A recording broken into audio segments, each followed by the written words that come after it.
In today's video, we are going to discuss the topic bulky organic manures. बल्कि organic manures के बारे में हम डिस्कस करने वाले हैं। तो इससे पहले हम इसको बैकग्राउंड जानने की ज़रूरत है कि ऑर्गेनिक मैन्योर्स होते क्या हैं। ऑर्गेनिक मैन्योर्स वो नेचुरल प्रोडक्ट्स होते हैं जो सप्लाई करते हैं प्लांट न्यूट्रिएंट्स और organic matter to the soil. Soil के अंदर ऑर्गेनिक मैटर को इम्प्रूव करते हैं और प्लांट्स में वो प्लांट न्यूट्रिएंट्स का सप्लाई कर पाते हैं। और इससे होता क्या है, ये सॉइल की फिज़िकल, बायोलॉजिकल और केमिकल प्रॉपर्टीज़ को ये इम्प्रूव करते हैं। तो हम इसका डेफिनेशन लिख लेते हैं। Organic manures are natural products. ये क्या होते हैं? Natural products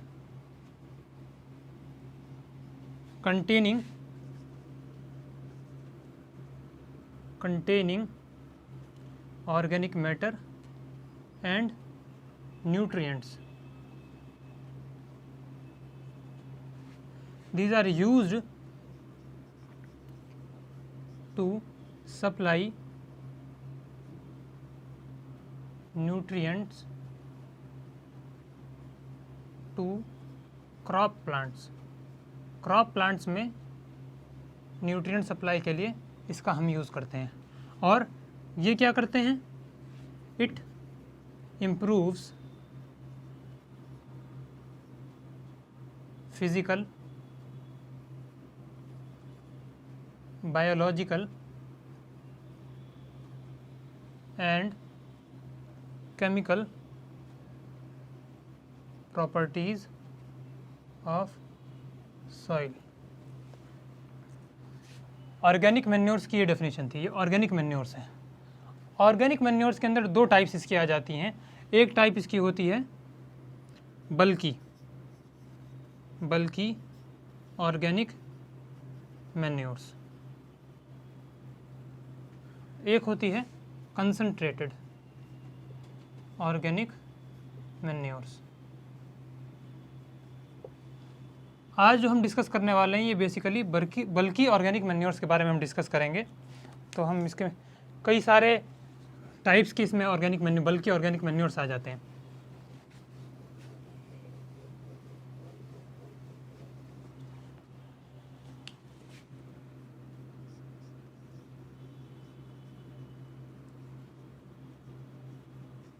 classification of organic manures. एक हो जाता है बल्कि, एक हो जाता है कंसंट्रेटेड।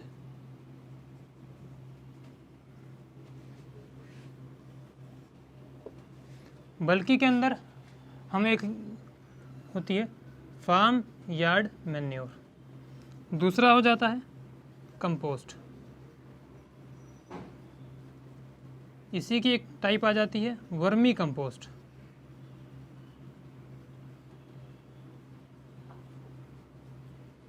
फिर है नाइट सॉइल। फिर है सीवेज। फिर है स्लज। फिर आ जाता है ग्रीन मैन्योरिंग।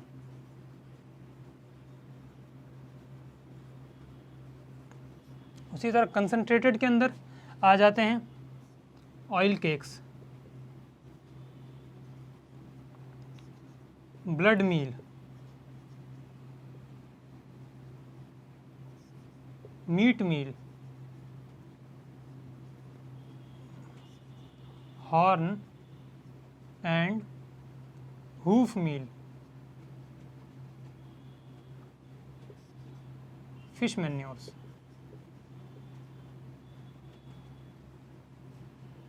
हम जो आज डिस्कस करेंगे ये बल्कि ऑर्गेनिक मैन्योर्स के बारे में बात करेंगे। बल्कि और कंसंट्रेटेड में डिफरेंस क्या होता है? इसके अंदर जो हमारा ऑर्गेनिक मैटर, जो हमने जैसे बताया था, ऑर्गेनिक मैन्योर्स के अंदर क्या होता है, दो चीज़ें होती है, प्लांट न्यूट्रिएंट ही सप्लाई करता है और ऑर्गेनिक मैटर ये सप्लाई करता है। उन दोनों चीज़ों में बल्कि के अंदर क्या होता है, ऑर्गेनिक मैटर जो होता है वो ज़्यादा होता है और न्यूट्रिएंट जो होते हैं वो कम होते हैं।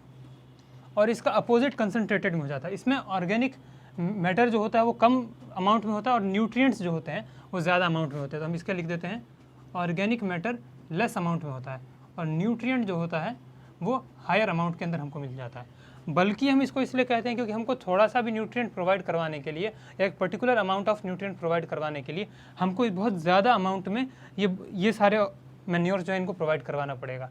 ये ह्यूमस के लिए ज़्यादा रिस्पॉन्सिबल होगा, ज़्यादा ह्यूमस को कंट्रीब्यूट करेगा, लेकिन न्यूट्रिएंट कम अमाउंट में ये सप्लाई करता है। तो हम 1 बाय 1 फार्म यार्ड मैन्योर से शुरू करते हैं।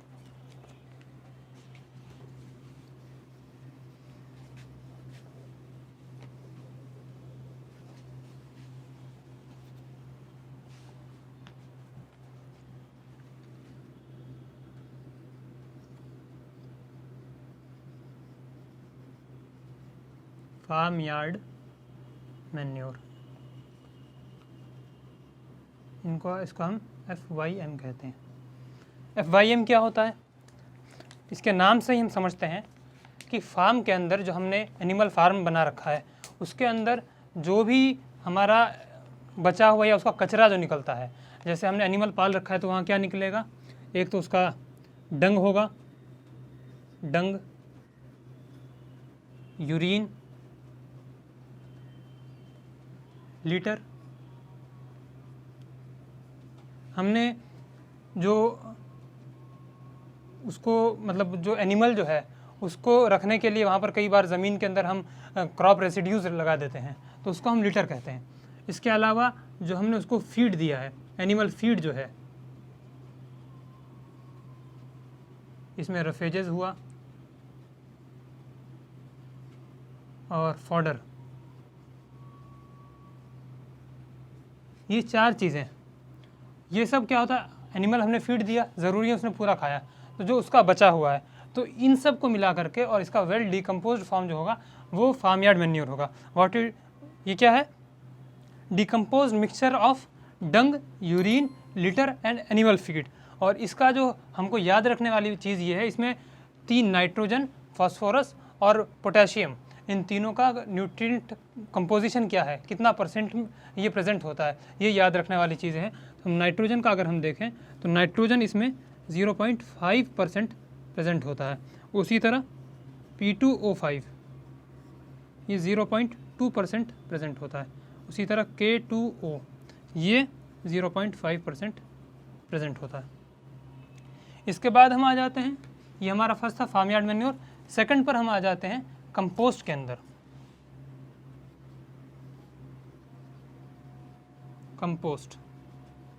कंपोस्टिंग होता क्या है? कंपोस्टिंग जो होता है वो एक बायोकेमिकल प्रोसेस है जिसमें माइक्रो ऑर्गेनिजम्स जो होते हैं वो रेसिड्यू को या जो ऑर्गेनिक मैटर जो है उसको डिकम्पोज करते हैं और क्या करते हैं, और कार्बन टू नाइट्रोजन रेशियो है उसको लोअर कर देते हैं, उसको कम कर देते हैं। इसकी हम डेफिनेशन लिख लेते हैं। Composting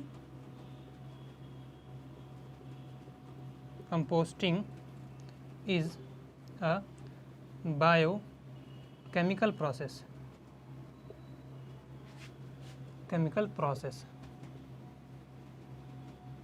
in which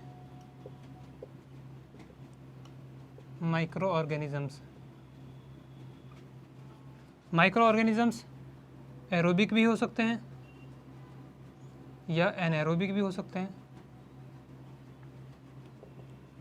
decomposes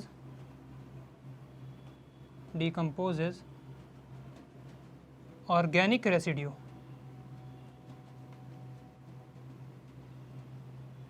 and lower carbon nitrogen ratio. हमारे घर का या हमारे फार्म का जो भी रेसिड्यू है, घर का रेसिड्यू क्या हमने खाना पकाया या सब्ज़ी काटी तो उसका जो बचा हुआ ऑर्गेनिक रेसिड्यू है वो, या फार्म का जो ये रेसिड्यू जो आ रहा है इसको माइक्रो ऑर्गेनिज्म के ज़रिए डिकम्पोज करवाना। तो और उसमें क्या होता है, माइक्रो ऑर्गेनिज्म क्या करते हैं, कार्बन टू नाइट्रोजन रेशियो को डिक्रीज़ कर देते हैं। अब कार्बन टू नाइट्रोजन रेशियो के डिक्रीज़ होने से फ़ायदा क्या होगा? जितना ज़्यादा मान लेता हूँ कार्बन टू नाइट्रोजन रेशियो 12:1 है, यानी 12 कार्बन के साथ एक नाइट्रोजन अटैच्ड है, तो यानी 12 कार्बन मिलकर के एक नाइट्रोजन अवेलेबल करवा पा रहा है। लेकिन अगर मैंने इसको कम कर दिया, मान लेते हैं 10 कर दिया, 10:1 रेशियो है, तो इसमें सिर्फ 10 कार्बन चाहिए होंगे एक नाइट्रोजन प्रेजेंट अवेलेबल करवा पाने के लिए। तो लोअर कार्बन नाइट्रोजन रेशियो का मतलब ये है कि नाइट्रोजन ज़्यादा अवेलेबल होगा प्लांट्स के लिए, अपटेक के लिए, तो न्यूट्रिएंट अवेलेबिलिटी वहाँ पर बढ़ रही होगी। तो ये काम कंपोस्ट करता है। इसके अंदर हम नाइट्रोजन का परसेंटेज देख लेते हैं। नाइट्रोजन का परसेंट इसमें 1.4% का होता है। उसी तरह P2O5 का परसेंटेज जो है वो 1% का होता है। उसी तरह K2O का जो परसेंटेज है 1.4% का होता है। नेक्स्ट हम आ जाते हैं वर्मी कंपोस्टिंग के ऊपर, और ये हमने कंपोस्टिंग की डेफिनेशन लिखी थी, और ये जो रिज़ल्ट निकलता है कंपोस्टिंग के थ्रू, तो वो एक ये प्रोसेस है, और जो रिजल्टिंग जो रेसिड्यू जो होता है वो अच्छे तरीके से सड़ जाता है, वेल रॉटेड जो रेसिड्यू होगा उसको हम कहेंगे compost.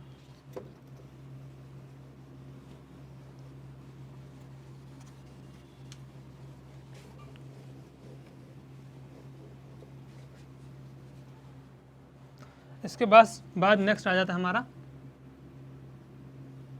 Vermi compost.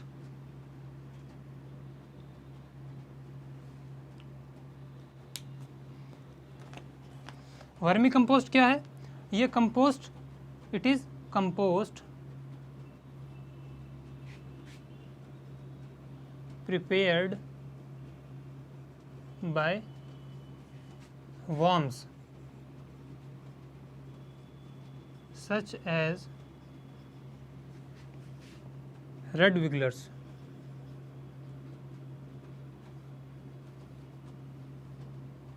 white worms and earthworms। ये क्या करते हैं? जो भी ऑर्गेनिक मटेरियल वहाँ पर रखा हुआ है उसको ये लोग खा जाते हैं और फिर ये एक्सक्रीशन करते हैं। तो इनका एक्सक्रीटा जो होता है वही हमारा वर्मी कंपोस्ट होता है। हाईली न्यूट्रिशियस कह सकते हैं, या बहुत ज़्यादा न्यूट्रिएंट उसमें प्रेजेंट होते हैं। तो इसमें होता क्या, वर्मी कंपोस्ट क्या है इसके अंदर? Vermi compost is the excreta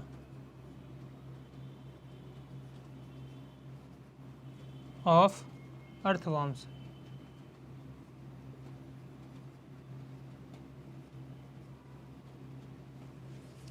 which is rich in humus। Humus अच्छे अमाउंट में इसमें प्रेजेंट होता है। इसके बाद नेक्स्ट हम चलते हैं नाइट सॉइल के ऊपर।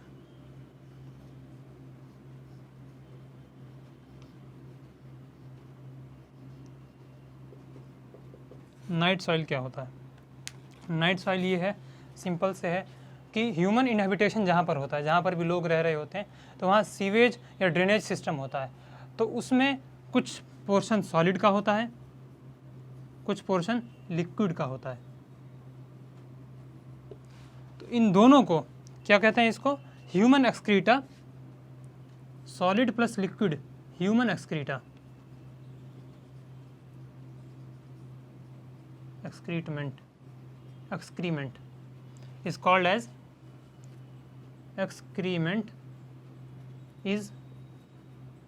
called as night soil। और नाइट सॉइल जो होगा, ह्यूमन एक्सक्रीमेंट जो होगा, ये अब nutrient comparative farmyard manure से, कंपोस्ट से और वर्मी कंपोस्ट से न्यूट्रिएंट के टर्म्स के अंदर ये ज़्यादा इसके अंदर न्यूट्रिएंट अवेलेबल होगा। तो it is richer in nutrients as compared to farmyard manure and composting. इसमें नाइट्रोजन कितना परसेंट होता है? 5.5%। आप देख रहे हैं कितना ज़्यादा चेंज आया। उसी तरह P2O5 4% प्रेजेंट है, और इसी तरह K2O ये 2% प्रेजेंट है। नाइट सॉइल के बाद अब अगला आता है सीवेज। इसी का एक पार्ट हम कह सकते हैं, sewage and then sludge. Sewage क्या है, इसका लिक्विड पोर्शन है। हम अगर 5 नंबर लिखें, sewage.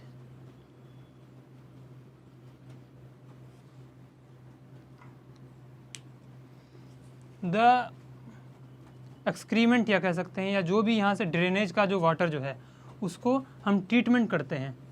The drainage water, the drainage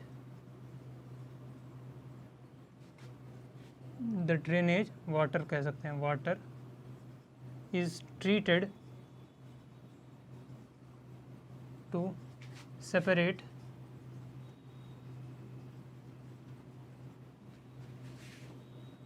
solid portion, the remaining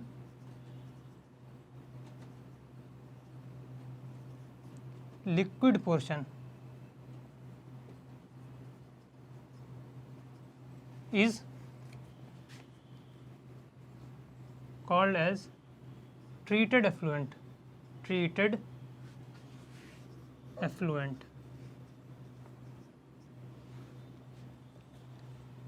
जो लिक्विड पोर्शन बच जाता है, सॉलिड हटाने के बाद जो लिक्विड पोर्शन बचता है उसी को हम ये ट्रीटेड एफ्लुएंट कहते हैं।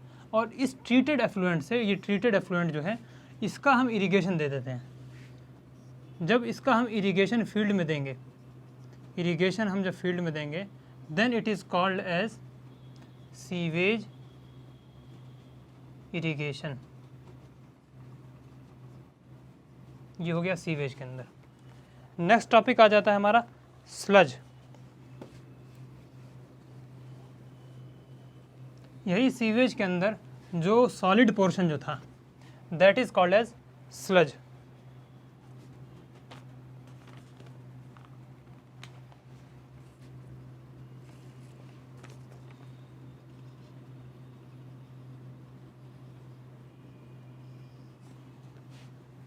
sludge, it is what, solid portion of sewage. इस सॉलिड पोर्शन को क्या करते हैं, हम ट्रीट करते हैं। The solid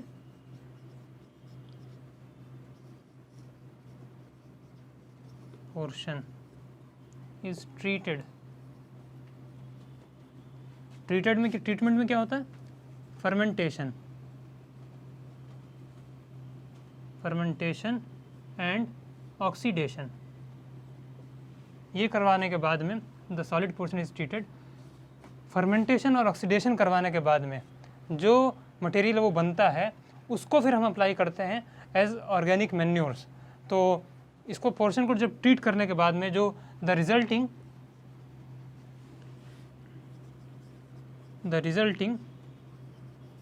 product is called as activated sludge,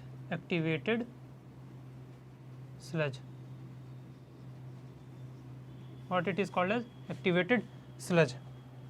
और इसके बाद में हम नेक्स्ट टॉपिक पर आते हैं, ग्रीन मैन्योरिंग के ऊपर। ग्रीन मैन्योरिंग से पहले वाले जितने भी थे, सबसे पहला था फार्म यार्ड मैन्योर था, फिर कंपोस्टिंग था, फिर वर्मी कंपोस्ट था, फिर नाइट सॉइल, सीवेज, स्लज। ये छयों के छयों जो थे ये सारे वेल डिकम्पोज ऑर्गेनिक मैटर्स थे, सारे अच्छे से डिकम्पोज हो चुके थे और उनके न्यूट्रिएंट्स जो है अवेलेबल फॉर्म में पहुंच चुके थे। ग्रीन मैन्योरिंग जो है ये अनडिकम्पोज वाला है, ये अनडिकम्पोज है। और इसके अंदर क्या करते हैं, ग्रीन मैन्योरिंग के अंदर हम कुछ क्रॉप्स लगा देते हैं, बेसिकली वो कवर क्रॉप्स होती हैं, और उनके जो ग्रीनर पार्ट्स जो होते हैं उसको हम हार्वेस्ट करने के बजाय हम सॉइल के अंदर ही उसको मिक्स कर देते हैं, ताकि उनसे न्यूट्रिएंट आने वाली अपकमिंग जो क्रॉप है उसको वो मिलता रहे। और कवर क्रॉप का मतलब क्या होता है कि कवर क्रॉप के भी दो काम होते हैं। Cover crop is sometimes used for maintaining the soil moisture, जो सॉइल, अगर हम किसी फील्ड को हम खाली छोड़ देंगे तो उसका सॉइल मॉइस्चर ख़त्म हो जाएगा, उसमें जो कार्बन प्रेजेंट है वो धीरे धीरे रिलीज़ होता चला जाएगा। तो अगर हम वहाँ पर वो कवर क्रॉप्स लगा देंगे, यानी कवर करना, बीच का जो टाइम है, दो मेन क्रॉप्स के बीच का जो टाइम है उसमें कुछ इंटरमीडिएट क्रॉप्स लगा देना, ताकि वहाँ पर का सॉइल मॉइस्चर बचा रह जाए और उसका कार्बन रिलीज़ ना हो जाए, कार्बन जो सॉइल में प्रेजेंट है वो रिलीज़ ना हो जाए। तो those crops are called as cover crops. तो हम इसमें लिखते हैं मैन्योरिंग, ग्रीन मैन्योरिंग में लिखते हैं manuring by cover crops to provide nutrients and organic matter to soil. सीधी सी बात है, सारे मैन्योरिंग का मतलब ही यही है कि to provide nutrients and organic matter to the soil. लेकिन इसमें भी दो तरह के होते हैं। इसमें तो एक तो हो जाएगा in situ, green manuring, green manuring in situ. इसको हम कह सकते हैं कि those crops which are used in green manuring are grown on the same field. जिस फील्ड में हम ग्रीन मैन्योरिंग अप्लाई कर रहे हैं उसी में हमने उन क्रॉप्स को लगाया और फिर उसको हमने उसको कट करके या मिक्सअप कर दिया उसी फील्ड के अंदर। हम लिख देते हैं crops use in this type of green manuring are grown in same field। और सेम फील्ड में या तो वो प्योर सिंगल क्रॉप हमने लगा रखी हो या वो इंटरक्रॉपिंग में भी हो सकती है कि हमने एक मेन क्रॉप लगा रखी है, बीच बीच की जो खाली जगह है उसमें हमने इंटरक्रॉपिंग लगा रखी है, तो उसको हम ग्रीन मैन्योरिंग इन सीटू कह देंगे। इसके एग्जाम्पल्स हम लिख लेते हैं सन हेम्प, ढैंचा, ग्वार, ये तीन इसके एग्जाम्पल्स हैं। ये तो हमारा ए हो गया था। एक ग्रीन लीफ मैन्योरिंग होता है। एक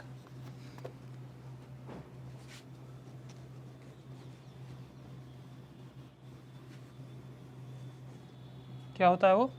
green leaf manuring, green leaf manuring.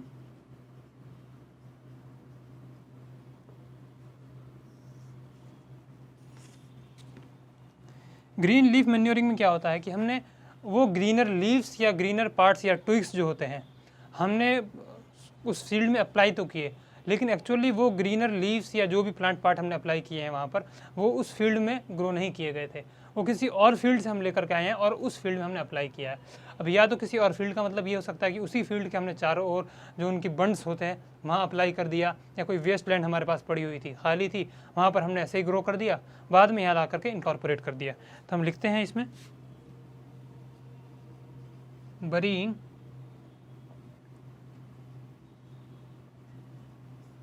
burying of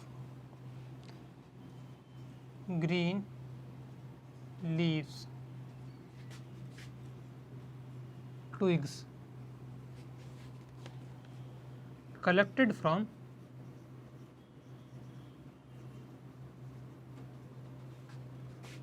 other places such as shrubs, trees, etc. at bunds or wastelands।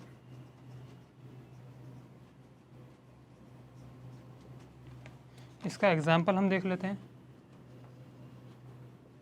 ग्लिरिसीडिया है, ग्लिरिसीडिया, और है सस्बेनिया, जिसको हम वाइल्ड ढैंचा भी कहते हैं। सो स्टूडेंट्स, आज हमने क्या क्या पढ़ा? हमने सिर्फ बल्कि ऑर्गेनिक मैन्योर्स पढ़ा, यानी जिनके अंदर ऑर्गेनिक मैटर ज़्यादा होता है और प्लांट न्यूट्रिएंट्स कम अमाउंट में अवेलेबल होता है। उसके अंदर हमने 7 चीज़ें पढ़ी। फार्म यार्ड मैन्योर था, कंपोस्ट था, वर्मी कंपोस्ट था, night soil, sewage, sludge and at last green manuring. Next हम पढ़ेंगे concentrated organic manures. In next video we will discuss that topic. That's all for today's video.